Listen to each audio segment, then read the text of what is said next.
I know it's a bit late, but I've had to wait for the perfect moon phase and planet alignment to ensure maximum roasting of these pathetic new makeup releases.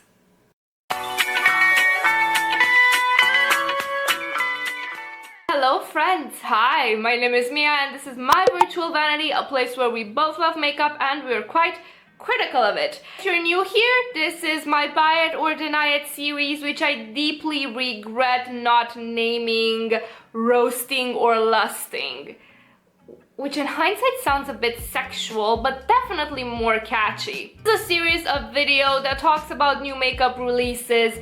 Most people are impartial and objective, while I am, let's put it this way, I eat my feelings in sweets to counteract how bitter and salty I am on the inside.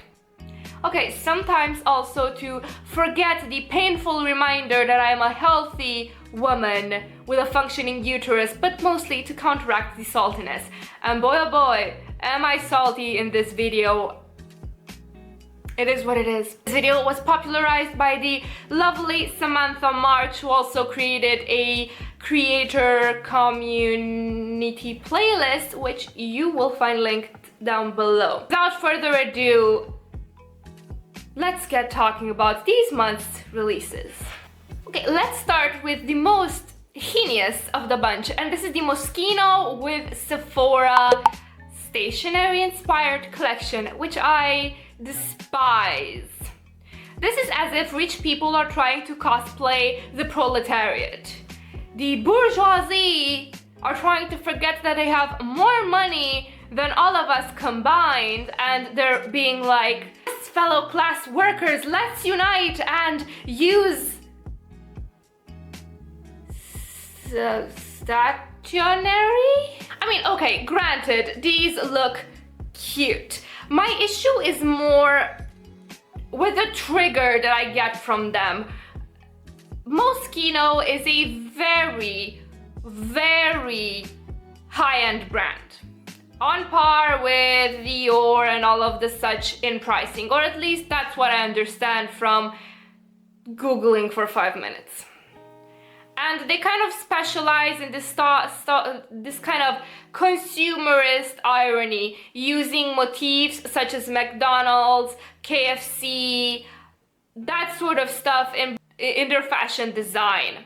And also in their perfume. They made some perfumes that were circle jerked to God and back because they literally look like cleaning products. I understand wanting to be ironic and being like, oh look, all of this cheap stuff in high-end format and that you pay $100 for. Like, I get the irony behind it. That doesn't mean that I have to like it. The issue is that it perfectly shines a light on the dumbass consumerism world that we live in, where we will pay money for a name. Not even for a design, but for a name, for the idea, and not the form. The thing is that Moschino asks for outrageous prices for them circle jerking themselves about being ever so clever about the current market and consumerism, and more or less ripping off famous pop culture designs. See the air fresheners, see McDonald's, see the cleaning products, and be like, look at us, so aware of how consumerism drives us, and aware of pop culture, and aware of what the poor people use. You see, this is my issue. The people that buy things that are Moschino prices are not the people that most commonly use these items. They're not the people that eat at McDonald's because they can't afford anything else in terms of groceries. They're not the people that use stationery at a 9 to 5, and they're definitely not the people that use so many cleaning products cleaning other people's houses until their hands turn red. I'm sure it could be more eloquent about this, but it's basically very in your face, the inequality that happens when we make a sort of mockery, a toy of things that poor people use and enjoy, and then we cackle to ourselves and think that we're very clever for designing that and asking middle class consumers or even high class consumers pay for it. I don't know, I just dislike it. It is a very visceral feeling that I am not sure I explained well, but I hate this. Of course, if you think it's cute, enjoy yourself. Like seriously, don't even mind me being a huge hater. Just buy whatever you want to buy as long as it makes you happy. I'm just trying to explain the negative connotations that I feel when I look at this product and why I don't want it. If you want it and you can ignore all of this just nagging stuff that comes into my head, honestly, you're a much happier person than me and probably spend way less in therapy than I do. Let's continue with more controversy. Jeffree Star came out with a concealer line, which if you have not been living under a YouTube rock, you may know that it has been the topic of an Ocean's 11 style heist. Basically, to sum it up for you guys that stay out of this mess, what happened was that some people ganged up, busted through the roof of his warehouse, grabbed a bunch of concealers that were not released and were not supposed to be announced, as well as a couple of expired makeup, hauled ass with it and started selling it on the black market. Needless to say, Jeffree was pissed. The FBI got involved, people got arrested, and he was forced to make the announcement of his concealer range earlier than usual. Regarding this release, there are two topics that we need to talk about. One, people on Twitter were upset that the FBI seemed to get involved into this thing, into a millionaire losing money, when there are more pressing issues abounding around us. Problem is like this, it's not about concealer, it's about the cash flow of money that goes into the black market. The money received from those concealers may as well fund other more nefarious things in the black market, such as trafficking, sex slavery, illegal selling of goods that may be more harmful than just concealers, general illicit trade, which undermines the economy, human rights, and most of all, is very shitty. It's about that money, that profit made by selling them on the black market, going to possibly to funding more nefarious projects still on the black market. Although I do understand the visceral reaction of being like, why the fuck is the FBI mobilizing this when there are tons of girls and tons of children missing? But we gotta see the bigger picture. As much as I dislike looking at it too, it's all linked up. The black market is not a single entity, it is a bunch of entities all working together, just passing cash along. It's an entire whole interdependent economy. The second topic that we gotta touch is shade range. Jeffree Star has been trying to turn a new leaf and leave his racist past behind, or at least try to prove that he has left his racist past behind. And he has preached lately on his channel about inclusivity, roasted a few products for their bad shade ranges and the such, and promised that whenever he would come out with a new release, a skin-focused release, he would, of course, be inclusive. And this release came out and it was roasted to all hell. One of my friends on Twitter, Bax, even said that most of the light shades look like fucking sausages, which was hilarious. Okay, let's look at the gradient. The gradient is still skewed in favor of the very light tones. There are more light tones than there are dark mediums, or even true mediums, or darks, deep darks. So the gradient is already not equal, which per se wouldn't be a huge issue if only it weren't for the undertones. The undertones, from what I understand from what people of color in the Twitter community have been saying, are all wrong, or they suit just a very tiny subset of the population, that is the population that is worm toned. And not every person of color is warm-toned. They have different undertones, just like white people do. They have cool undertones. Some of them, like I've seen very dark skin tones that even pull blue in certain lights. There are people that have olive undertones, and having all of those undertones be mostly warm will not fit a huge set of the population. Now, I gotta give him props for trying. Like, he tried. It is much better than what other brands came up with. The issue is the contrast between what he has been doing, aka his racist past, and trying to move past it, and roasting releases for not being inclusive enough, and then coming up with something that just falls short of the expectations that were imposed after all of this circus type affair.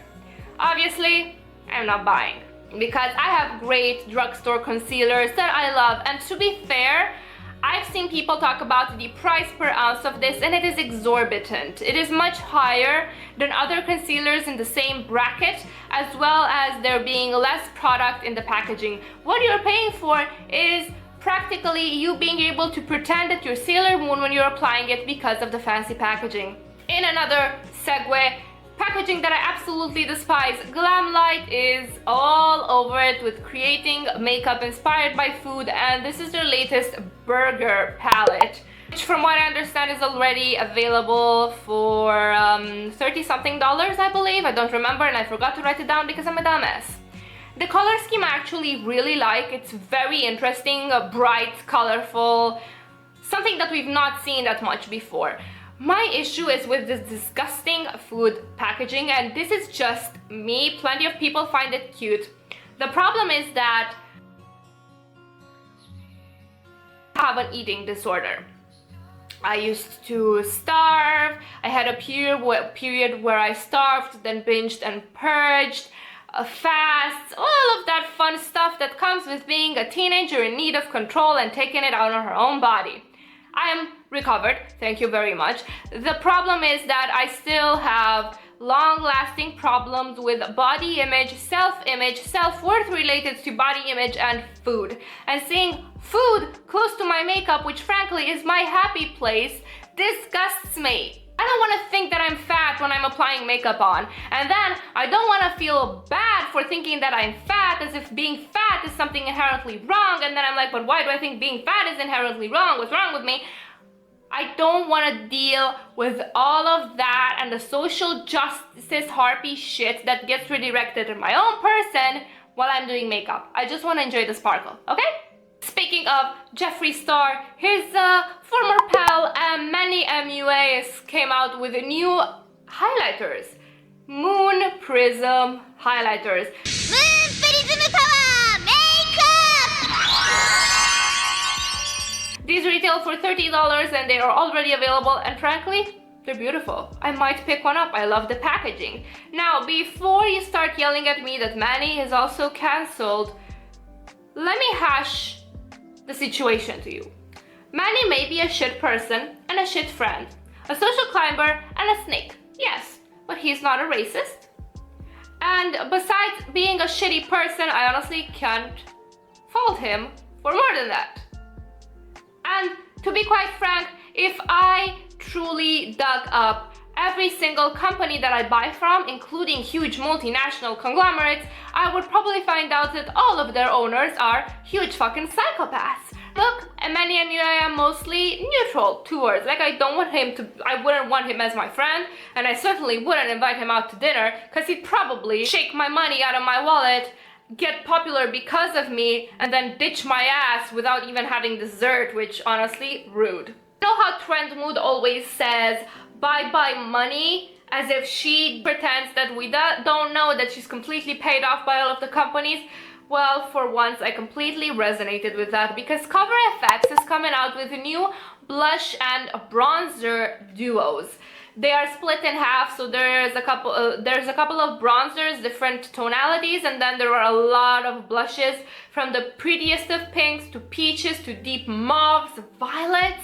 Like, oh my god. These will come up at the end of April, start of May, retailing for $38, and I want them all. Like, Cover FX came for my wallet, came for my life, You will probably see me soon at their HQ just dragging my salary around and plastering bills on their walls like wallpaper because these are gorgeous. These look so elevated, so elegant, so pleasing visually and tactile as well. Like that embossing, I can't wait to dig into it and completely ruin it. I want those things. I want all of them, and I'll probably not buy all of them because I still have a few neurons with some self-control left, but I'll probably grab two. Speaking of Jeffree's former friends, Laura Lee came out with singles which are in a bundle for $119, or each single is $6 each, and it is a complete fucking snooze fest. Girl, you were cancelled because of racist tweets. You really think coming out with a basic ass color scheme is gonna save you? When everybody's been doing singles for years? When indie brands can drag your ass to the ground? Really? That's not gonna be enough to get you out of being irrelevant, unfortunately. Beauty Blender came out with two ridiculous things. The first one is that they are bringing back their Tiffany blue-ish Beauty Blender for $4.20, which is, why are you bringing back a Robin's Egg Tiffany blue type of stuff for $4.20? Like, we get it, blaze it. We get it, you smoke weed, you're cool, you're not like the other parents. We get it. I think they're probably too busy being shady on social media and trying to drag their competitors, but instead dragging themselves to come out with new and original stuff. But maybe that's just me. They also came out with this thing called the Shinelighter Crystal Clear Highlighter, which dries down to a glossy type of finish. It is practically clear Vaseline for $25. Farsali came out with a liquid Radiance glass serum, which is ridiculously pretty and ridiculously expensive at $50. My inner sparkle hoarder desperately wants this. The sane part of my brain will never buy it because it's $50 for pretty holographic shiny. And if I really want to do something similar, I think I could do some makeup alchemy, ruin a shirt, a pair of pants, some makeup, and get it sorted. Colourpop came out with some new loose pigments. They will be priced the same as their other loose pigments and will probably be in huge tubs that you will never use up in your lives and that you will be buried with like the pharaohs did in the good old ages, when a bit of play could solve all of our problems. Which I guess now kind of validates Kat Von D's plan to world domination by bringing back measles, now that I think of it. Basically, my issue with this release is that all of the pigments are incredibly pedestrian. And what I mean by pedestrian is that you could literally grab the same thing from a dozen other brands or in a dozen other formulas, including pressed ones. For basic colors such as these, unless you are a pigment fanatic, I do not recommend the hassle of it.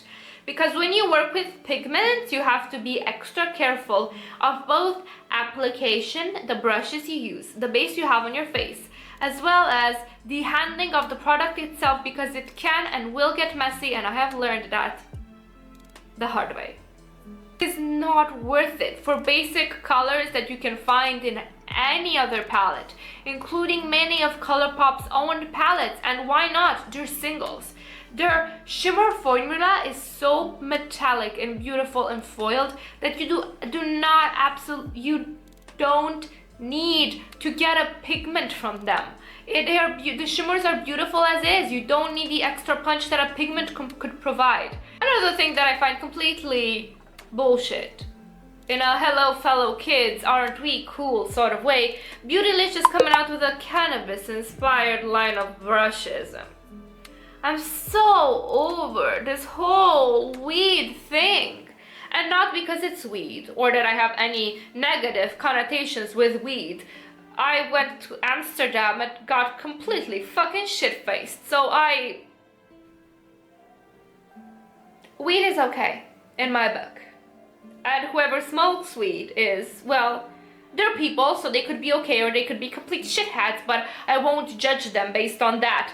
The issue is that all of these brands are capitalizing weed legalization to seem edgy and hip and cool, whereas they before did not give one single fuck. Now they're all about that weed 420 blazed life.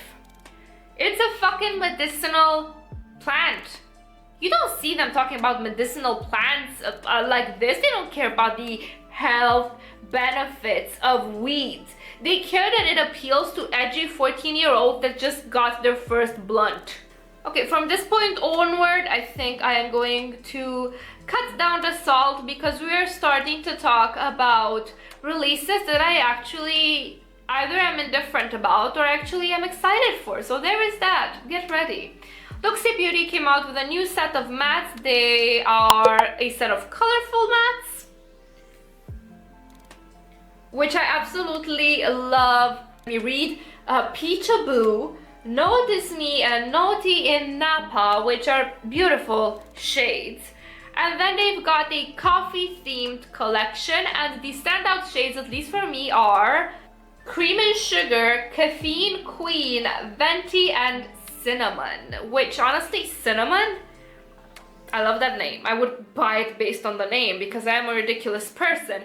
Honestly, these are gorgeous. I really like Luxi's formula. At least their shimmers are amazing. I have not tried their matte formula, but if I ever order from them again in the future, which I probably will, I'll probably grab a couple of these, especially the coffee collection. You know what? I've been a neutral hater in the past, but I'm starting to appreciate them more and more. These I think will be priced $6 or $5-ish, just like their other singles, so very affordable, standard indie eyeshadow formula price. Black is coming with a new collection of their lipsticks called the Stripped Down Collection, which features different tones of nude for every skin tone. A very nice step for inclusivity, for everybody being able to find their perfect nude lip that will make them look like a boss-ass professional. I honestly have enough nude lipsticks, or if I really want more nude lipsticks, I'm not going to dish out the price for a MAC one because I am usually cheap about lipsticks.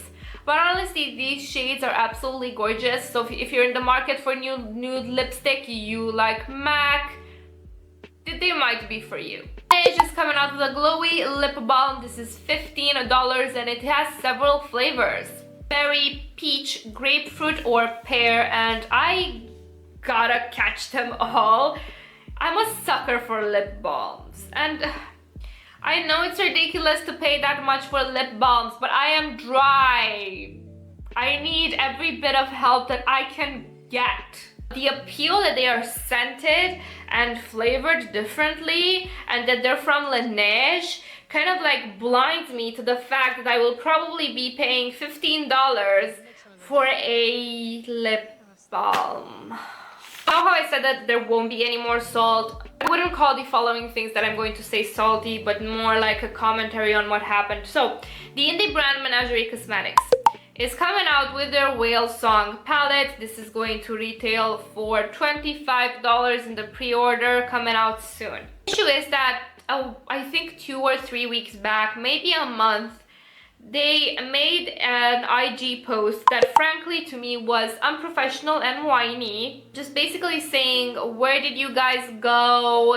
There are 25k of you guys following us on Instagram. Why aren't we doing well? What am I doing wrong? I'm offering quality at nice prices. Why don't you guys want to buy from me? It's human to feel that way. And I really felt bad for her because probably this brand is her baby and it hurts to not have something that you put so much heart and soul into it be well received. The issue is that she did not take into consideration a couple of things. One, she rebranded the whole thing. Previously there was Makeup Monsters, which was more gothy, dark, and then they completely switched to Menagerie Cosmetics, which is all let's hold hands and paws together to a better, greener world. So the customer base that loved Makeup Monsters may not have ported over to Menagerie Cosmetics because those are two different concepts, two different aesthetics. So partially your customer base is gone due to the rebranding. Moreover, part of your popularity is gone for the people that don't know about your rebranding because they have not heard as much of Menagerie Cosmetics as much as they have about Makeup Monsters. So all of the good reviews on Makeup Monsters are now for nothing because they are not for this new brand, this Menagerie Cosmetics. Is that while these feelings are natural and I completely feel her on them, you should not voice them as a business owner. You should not guilt trip your customer base into giving you money. You are running a business. We gotta eat too. I understand that you wanna have your fridge full and your bills paid, but nobody owes you their monetary support. So such an Instagram post is inappropriate. I don't give as much flack to indie brands as I do regular brands because I realize that indies do not have a huge PR team, a marketing team, all of that. And so it's a much closer brand owner to social media relationship. But you also gotta think a bit before doing an emotional post. Just like you gotta think a bit before putting an emotional status on Facebook after your boyfriend dumped you. This palette is beautiful, but for me kind of inaccessible because with international shipping it's something that I cannot factor into my budget. But as it is, the palette absolutely gorgeous. Scheme gorgeous. Packaging gorgeous. There is nothing to critique about this palette aside from the whole circus drama that happened. Kaleidos Cosmetics is coming out with a Futurism collection. Some people that I watch already have some reviews up. I know Paulina Beauty did some reviews. If you're interested, I'm gonna link them up in the cards. Coming out on April 20th, so probably already up by the time I'm posting this. These are gorgeous. I love that they are smaller color stories and beautiful artsy fartsy packages, and they look so aesthetic, so curated. I'll have to see if they ship internationally and how much it will cost me with shipping, but they are something that I have definitely added to my wish list. Cleonut Cosmetics is coming out with a stained glass collection soon, and bye my money. I plan on doing a Cleonut Cosmetics order sometimes this summer, maybe, I don't know. I gotta budget it in, but I've been wanting to try their shadows for such a long time, and these are just, I'm so in love. It's just looking at the pans inspires me with all of those beautiful subtle reflections, so I'll probably end up buying those.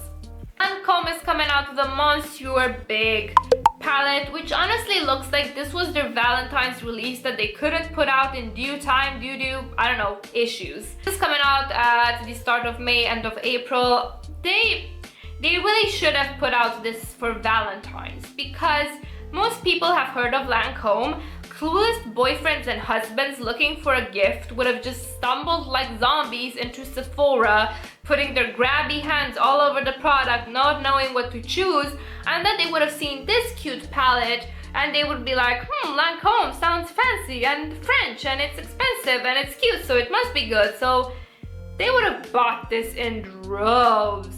Not only that, but Lancome's customer base would have probably bought this in drones for Valentine's Day. Now, I'm not sure because the hard packaging outside of a special occasion is a bit tacky for Lancome prices. And the color scheme is nothing new. And I'm not sure who Lancome's main base is anymore. Let's say that it is professional women between the ages of 25 and infinity who have expendable income and are professionals or makeup aficionados. If you're a professional, not sure how you're gonna get away with berry tones at work if you work in a high demanding field, so part of the customer base slashed off. If you're a makeup aficionado, unless you're a big fan of Lancome, you probably have all of these tones already, so again, you're not gonna buy it. Fan base partly slashed off. So I'm wondering who will buy this palette because I want this. I'm not gonna lie, this is so pretty. The color scheme is pretty. even though I don't want to pay Lancome prices for the packaging. My first impulse is I want it, but I'm not gonna get it because price, and two, I already have this shade, so I'm wondering who is actually going to buy this palette. Tarte came out with a new collaboration with someone called Adelaide for $39, already available, a very sunny warm toned palette. I feel Tarte, the Barbaras of Tarte, if you watch this Pisa, are starting to realize that their neutral toned variation in each palette isn't gonna cut it anymore, so they're starting to vary it up, which honestly is interesting. I'm not mad at it. This color scheme is really pretty and solar and summery. I'm not gonna buy it because I have these shades already in the Soft X Extra Spice palette, which if you're interested in this Tarte palette, you might like that one if you want to save some money. Black Moon Cosmetics is coming out with their Black Metal eyeshadow palette meant to match their Black Metal lipsticks, which honestly I want them all as well, and I keep postponing purchasing because they're expensive. Well, technically not expensive, they're like mid-range, but to me with shipping it will add up to being expensive, so I gotta put money aside or convince myself that I really want them to get it. This palette is $52 and it's coming out in May. The color scheme is gorgeous. I love all of those dark base tones, that purple shifting shade. My god, I'm in love when I look at them individually swatched. But when I look at them in the pans, in the palette, as it is in that order, I'm suddenly not so much in love with it. I'm not even sure about the formula either. I just love the aesthetic of these shades. I'm not sure about how they're arranged in the palette. I feel that if they would have gone like rainbow order, that would have been more aesthetically pleasing to look at. Violette is coming out with a new collection with Estee Lauder, and that is the Au Naturel collection, all about the essential, the feminine, the pretty, soft, springy aesthetic. I'm not mad at it because I realized that this would be a great day-to-day palette. Like, I would love to have this palette in my collection if it weren't Estee Lauder prices. And to be frank, the packaging reminds me a bit of Makeup Revolution packaging when looked from afar. I'm sure that for the price it is probably much sturdier and classier, but the pictures don't do it justice. The palette itself, it's really pretty, very soft, neutral tones. I could totally see myself using this when I'm in a rush and I need something soft and feminine to go to work with. Not sure if I'm gonna pick anything up because I have so many more cheaper options of similar neutral toned, beautiful, soft palettes. Hip Dot is coming out with an absolutely gorgeous palette called the Zion, inspired by the sandstone caves in Zion National Park, which is absolutely gorgeous. Google that, it's just beautiful. This is $30 and I love the color scheme. This is like the Huda Beauty Desert Dusk, but without the whole problematic things behind it. It's beautiful purples and oranges and reds and pinks, and I want this. I'll probably look into it and see how much shipping is and if they ship internationally, because this color scheme inspires me so much. I want to paint the whole sunset and the whole canyon on my eyes. It just, you know, it's good when you're picturing yourself using it. Rituel de Fil came out with new metamorphic highlighters in 4 different shades. I've been meaning to try Rituel de Fil for a while, but it probably won't be this product. One, because I heard that their highlighting formula is overhyped for the price. And 2, because if I'm going to pay that much for a highlighter, I want it to be something that I will use every day happily and not just a one-time occasion thing. What I like about Rituel de Fil is mostly their Instagram feed. It is so aesthetic, so beautiful. Their promotional images are so inspiring, even if you have none of their products. Absolutely gorgeous. I probably want to buy some of their eye suits soon. NYX is coming out with a new collection, and this is called Bear With Me, and it has a hydrating jelly primer for $17, a multitasking spray for $10, and a skin veil foundation for $13. This is already available in the States, not sure when it's gonna come to Romania, but I'm definitely interested in the Skin Veil and the Jelly Primer. I really want to try those out. I also like the packaging, very sleek and pink and feminine. I really enjoy the aesthetic of this, and it honestly sounds really up my alley. Charlotte Tilbury is coming out with a Glowgasm palette for $75 and $35 highlighting ones. Interesting name choice, considering the fact that you literally called it Glowgasm. Very sexual. You're so edgy, Charlotte. Good for you. This cheapens the brand because Charlotte Tilbury is all about elevation, sophistication. You are a rich bougie woman. And the fact that it's written Glowgasm on it, it just makes me feel very hello fellow kids, I too am still young. It is not on brand when all of your brand is sophistication, classiness. You just can't come out with something so sexual and not having be like the record scratch version in your whole line.